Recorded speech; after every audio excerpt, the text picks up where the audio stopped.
Well, a mental illness is a whole spectrum. It doesn't mean you're crazy. A lot of people would say that, and it's a misnomer. It's for people that are basically a lack of education.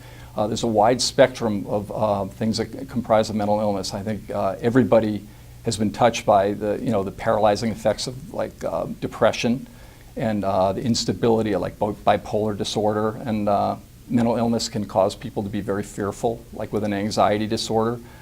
They can be disorganized and paranoid and confused, related to dementia and psychosis. And we have substance abuse. We have drugs and alcohol, people using that all the time, unhealthy coping mechanisms. There are personality disorders, schizophrenia. People hear and see things that aren't there. They're very disorganized, paranoid, and they need medication basically to bring them down. The amount of therapy that you give them is not going to be effective. They have to have antipsychotic medication.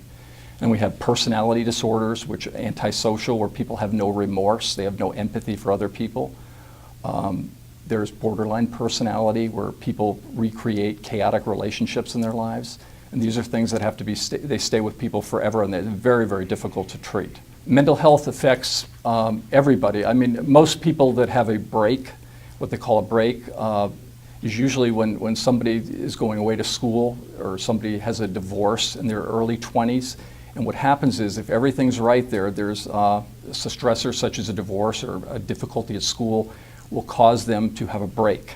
And that's when they'll first show that they have signs of mental illness. Our society is so stressful nowadays. We have so much stress going on. There's financial problems. The information age, we have so much information available to us, and with all this information, there's stress because we have trouble assimilating all that information. Years ago, we'd have to take 30 days to mail a letter around the world. Now we turn on a computer and we can see a tornado happening as we speak.